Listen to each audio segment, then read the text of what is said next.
Sorry madam, madam വന്നു കഴിഞ്ഞാൽ അകത്തേക്ക് കയറ്റി വിടണ്ടെന്നാ പറഞ്ഞിരിക്കുന്നത്. ആര് പറഞ്ഞു? പുതിയ മുതലാളി. ഏത് മുതലാളി? താൻ ഗേറ്റ് തുറക്കടോ? പറ്റില്ല മാഡം, ഇത് അഡ്വക്കേറ്റ് രാമചന്ദ്രൻ മേനോൻ സാറിന്റെ ഓർഡറാണ്.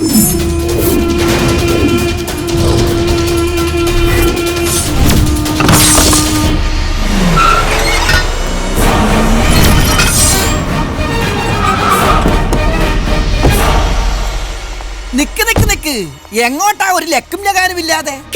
പുതിയ മുതലാളിയെ കാണാൻ വേണ്ടി വന്നാണോ? മുൻകൂട്ടി പെർമിഷൻ വാങ്ങിച്ചിട്ടുണ്ടോ? പുതിയ മുതലാളി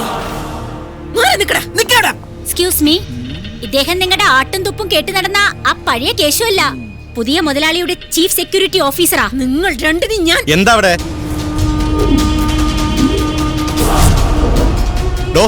അവരെ ഇങ്ങോട്ട് കടത്തി വിട്ടേക്ക്. യെസ് സർ, കേറി ചെല്ല്. എന്താ എന്താ തന്റെ ഉദ്ദേശം? സോറി, ഒന്നും പറയാനുള്ള സാവകാശം എനിക്ക് കിട്ടിയില്ല.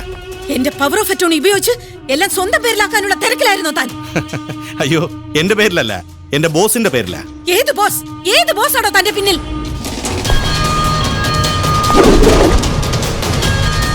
ഇവനും ഞാനല്ല, സാറാകത്തുണ്ട്.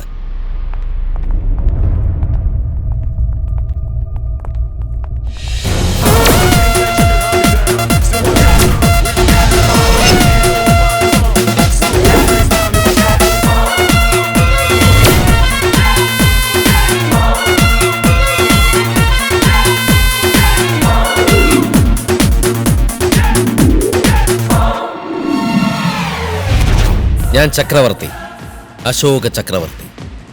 ഇപ്പോഴാണ് ചെങ്കോലും കിരീടവും രാജ്യമൊക്കെ കിട്ടിയത്. എന്താണ് ഒരു അമ്പരപ്പ്? നിനക്കിവിടെ എന്താ കാര്യം? നീ ഇപ്പൊ ചിരിച്ചോ?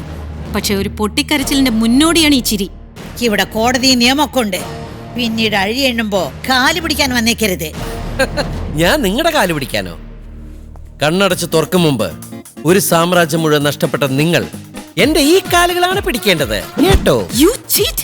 Of course, I am.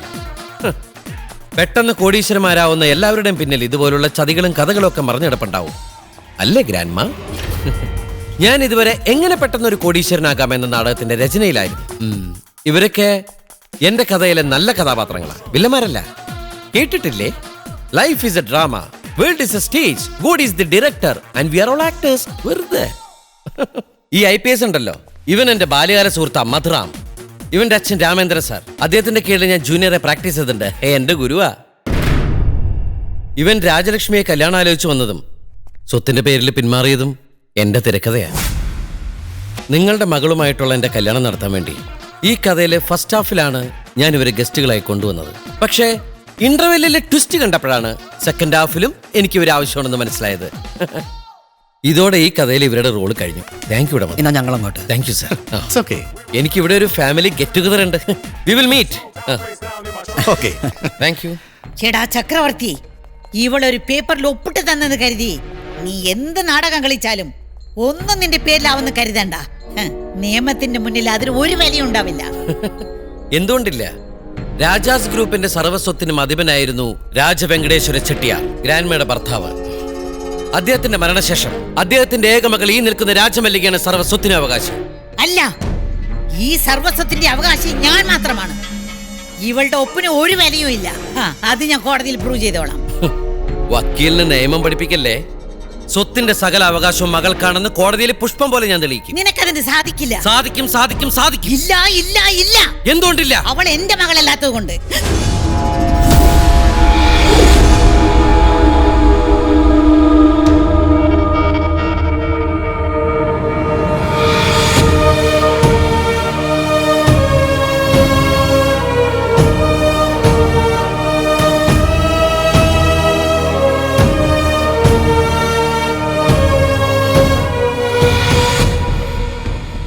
എന്താ പറഞ്ഞേ? അത് ഒന്നുകൂടി പറഞ്ഞേ. ഈ നിൽക്കുന്ന രാജമല്ലിക നിങ്ങളുടെ മകളല്ലെന്നല്ലേ പറഞ്ഞത്?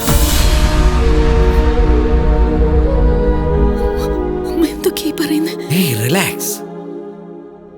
ഈ ഒരു ഉത്തരത്തിന് വേണ്ടിയാ ഞാനിങ്ങനെ പെടാപ്പാട് വിട്ടത്. കേട്ടല്ലോ, നിങ്ങൾ രാജവെങ്കടേശ്വര ചെട്ടിയാരുടെയും രാജകോകിലയുടെയും മകളല്ലെന്ന്. പിന്നെ നിങ്ങൾ ആരാ? അത് ഞാൻ വെറുതെ പറഞ്ഞതാ.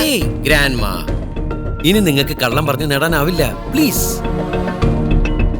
പാരമ്പര്യ സ്വത്തിന്റെ അഹങ്കാരത്തിലും ചാടയിലും ലോകം ഭരിച്ച നിങ്ങള് ഈ ഒരു നിമിഷം തിരിച്ചറിയേണ്ട ഒരു സത്യമുണ്ട്. നിങ്ങൾ അനാഥയാണ്. എന്നാൽ നിങ്ങൾ അനാഥയല്ല. നിങ്ങൾക്കൊരു അമ്മയുണ്ട്, അല്ലേ ഗ്രാൻഡ്മ? ഇല്ല ഇല്ല. എന്താ ഗ്രാൻഡ്മ ഇങ്ങനെ ഇമോഷണൽ ആവുന്നേ? ഗ്രാൻഡ്മയ്ക്ക് അതിൽ വില്ലത്തിയൊന്നല്ലോ, സാഹചര്യം. അതാണ് ഗ്രാൻഡ്മയ്ക്ക് ഒരു വില്ലത്തി പരിവേഷം നൽകിയത്. നിങ്ങൾക്കറിയില്ലാത്തൊരു കഥയുണ്ടേ ഗ്രാൻഡ്മയ്ക്ക്. ഇടത്തരം കുടുംബത്തിൽ ജനിച്ച കോകില എന്ന സാധു പെൺകുട്ടിയെ ഒരിക്കൽ സ്ത്രീലമ്പടനും മധ്യവയസ്കനുമായ രാജവെങ്കടേശ്വര ചെട്ടിയാർ കാണുന്നു. അവിടെ ഈ കഥ തുടങ്ങുന്നു.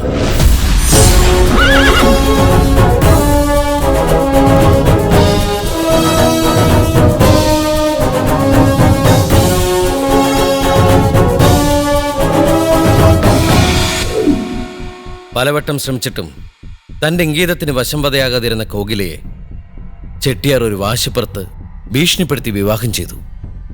ആവശ്യം കഴിഞ്ഞ ചെട്ടിയാർക്ക് കോകിലയും ഒരു ബാധ്യതയായി. അയാൾ കോകിലയെ ഒരുപാട് ഉപദ്രവിച്ചു, അല്ലേ ഗ്രാൻഡ്മ?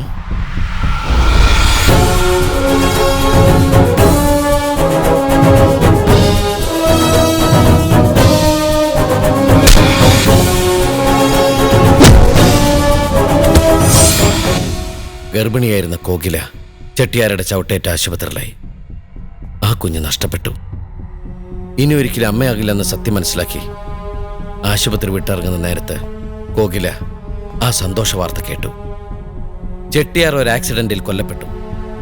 അവകാശികളില്ലാത്ത ചെട്ടിയാരുടെ സാമ്രാജ്യം അതോടെ കോകിലയുടെ അധീനതയിലായി. വെറും കോകില അങ്ങനെ രാജ കോകിലയായി മാറി. എല്ലാം നേടിയിട്ടും ജീവിതത്തിൽ ഒറ്റപ്പെട്ട രാജകോകിലയ്ക്ക് തന്നെ സ്നേഹിക്കാൻ, തനിക്ക് സ്നേഹിക്കാൻ ഒരു കുഞ്ഞിനെ വേണം തോന്നി. കുഞ്ഞിനെ ദത്തെടുത്തു.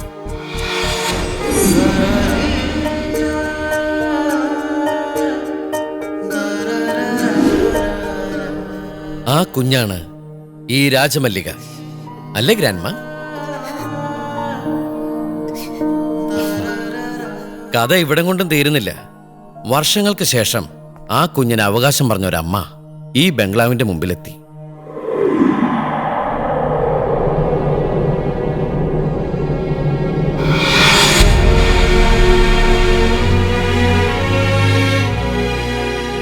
തനിക്ക് നഷ്ടപ്പെട്ടു പോയ കുഞ്ഞിനെ പിരിയാൻ ആ അമ്മയ്ക്ക് കഴിയുമായിരുന്നില്ല, വിട്ടുകൊടുക്കാൻ ഈ രാജകോകിലയ്ക്കും.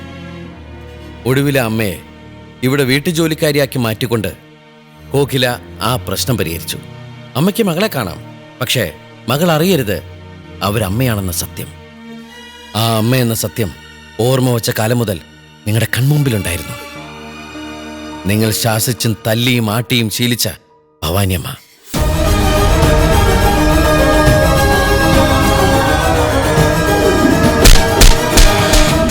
ഇപ്പോ ഈ ഭൂമി പിളർന്ന് താഴ്ന്നു പോയിരുന്നെങ്കിൽ എന്ന് നിങ്ങൾ ആഗ്രഹിക്കുന്നുവല്ലേ? രാജകോകിലയ്ക്ക് ഭവാനി അമ്മയോട് എന്തോ ഒരു സെന്റിമെന്റ്സ് എപ്പോഴും എന്റെ ശ്രദ്ധയപ്പെട്ടു. അതിൽ പിടിച്ചാണ് ഭവാനി അമ്മയിൽ നിന്ന് ഞാനെല്ലാം മനസ്സിലാക്കിയത്. ഞാനിതൊന്നും പറയില്ലായിരുന്നു, പക്ഷേ നിങ്ങളുടെ തലയിൽ കുടിയേറി പാർത്തിരിക്കുന്ന അഹങ്കാരവും പണത്തിന്റെ ഹുങ്കും കുടിയൊഴിഞ്ഞ് നിങ്ങൾ ഒരു സാധാരണ മനുഷ്യ സ്ത്രീയായി മാറണമെങ്കിൽ സത്യം തിരിച്ചറിഞ്ഞേ പറ്റൂ. നിങ്ങളിവിടെ ആരുമല്ല.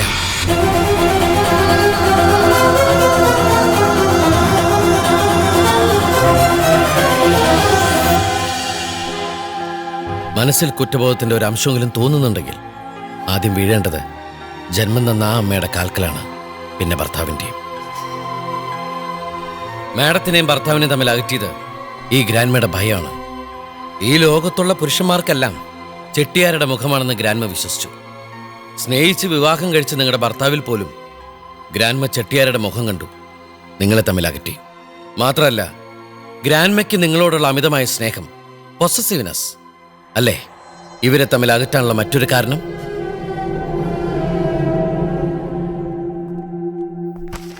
ദാ, എനിക്ക് നിങ്ങളുടെ ഒരു ചില്ലി കാശ് പോലും വേണ്ട, അല്ലാണ്ട് ജീവിക്കാൻ എനിക്കറിയാം. ലക്ഷ്മി,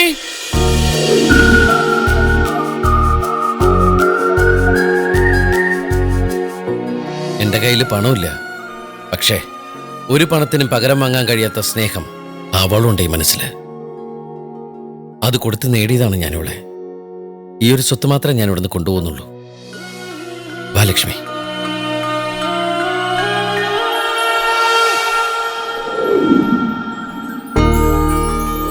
നീ നിനക്ക് വേണ്ടി എഴുതുന്ന ഒരു നാടകമാണ് ലൈഫ് എന്നല്ലേ എപ്പോഴും പറയാറ്.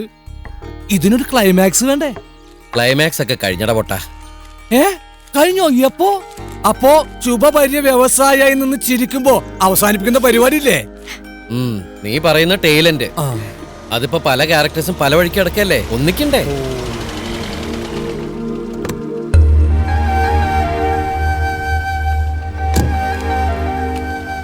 ഒരു കഥാപാത്രം എത്തി.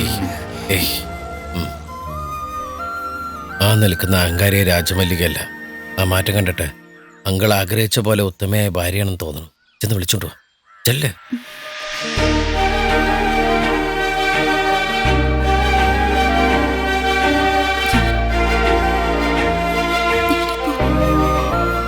എന്ത് നഷ്ടപ്പെട്ടാലും നിനക്ക് പുറത്തു പറയാൻ ഒരു പദവി എന്നുമുണ്ട് നിന്റെ കൂടെ. ബാലസുബ്രഹ്മണ്യത്തിന്റെ ഭാര്യ എന്ന പദവി. ഭാര്യയും ഭർത്താവും ഒന്നു ചേർന്ന അസുലഭ മുഹൂർത്തം.